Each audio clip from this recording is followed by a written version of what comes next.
चेहरे शासन मेरो चीर अरज सुनो बनवारी।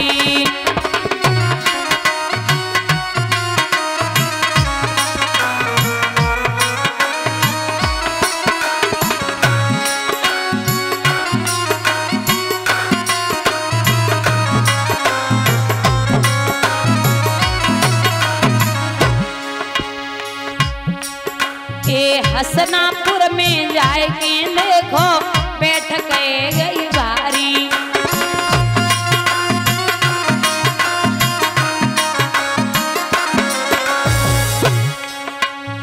कौरव पांडव सभा बीच में गिरी द्रौपदी नारी। उनके नैनन से बरसे नीर अरज सुनो गिरधारी।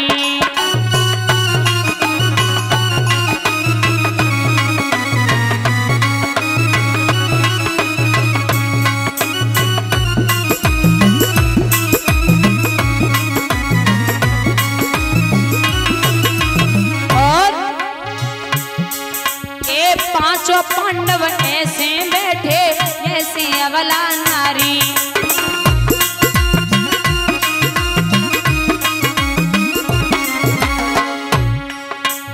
द्रौपदी बहना मन में सोचे दुर्गति भई हमारी। नहीं है रैया कोई धीर अरज सुनो गिरधारी।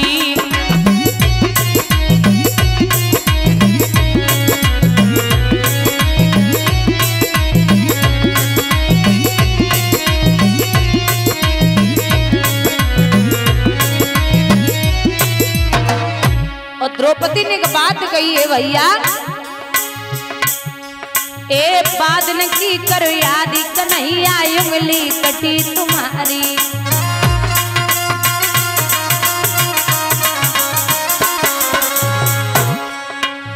दोनों हाथन पट्टी बांधी चीर के साड़ी सारी।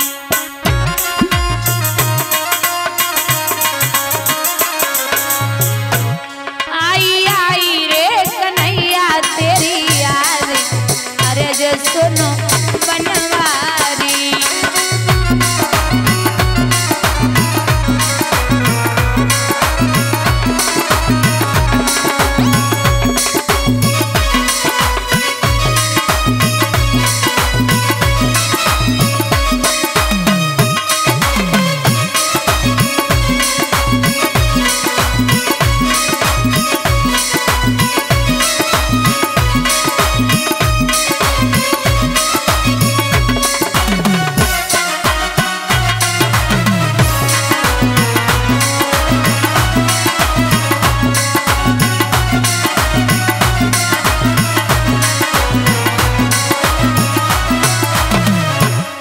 आवाज लगाई,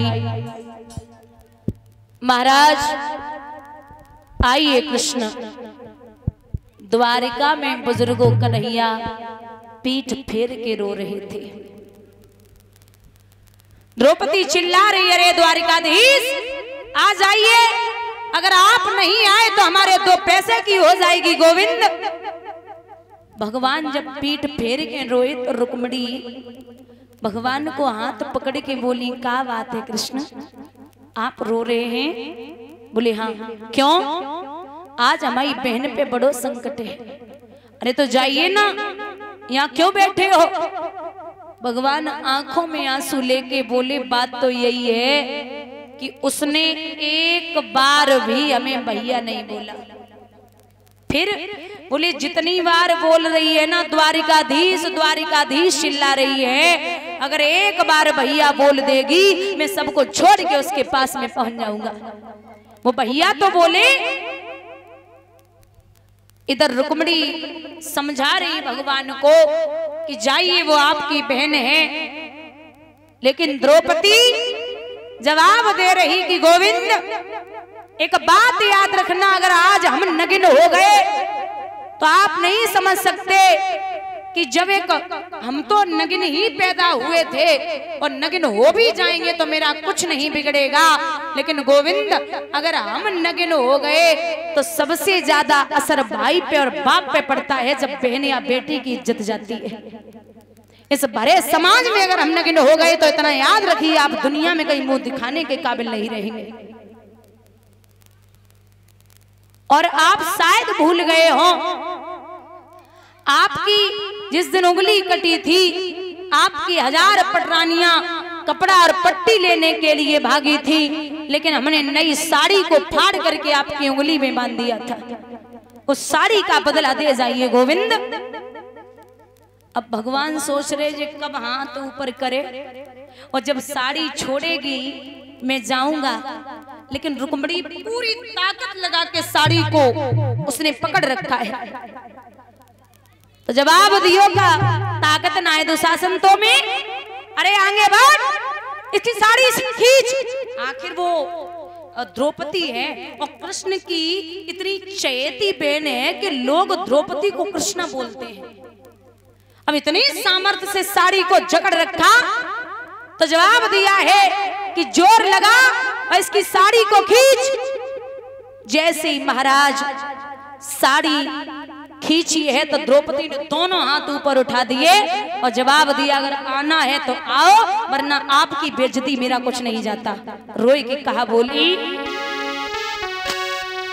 अब का मन मानी कर बावोगे मेरे वीरन दौरी का वाले अब का।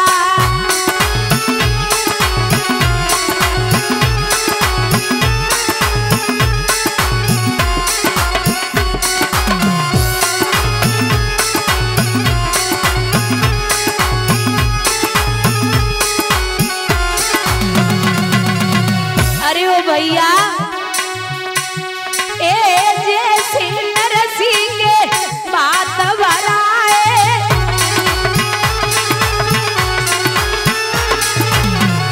वीरन अब कासियानी कर वावोगे मेरे वीरन दौरी का वाले।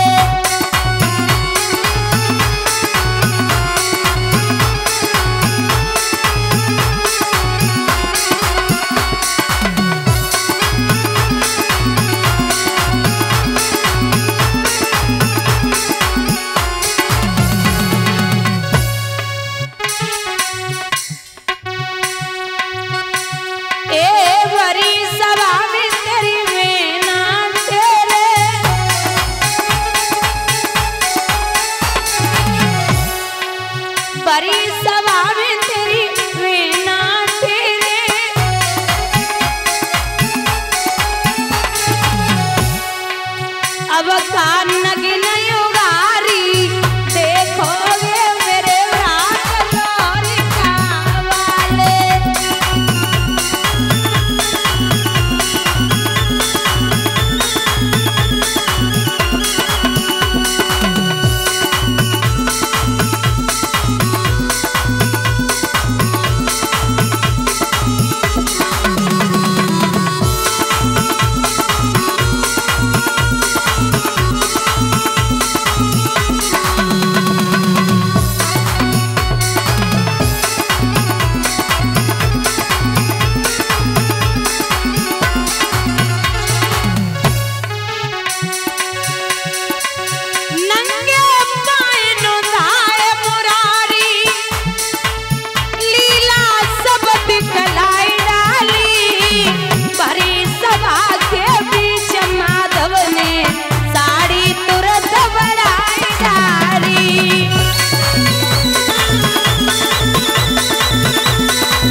दुशासन साड़ी को खींच रहा है, ये पता नहीं चल रहा कि साड़ी कहाँ शुरू हो रही है और कहाँ खत्म हो रही है।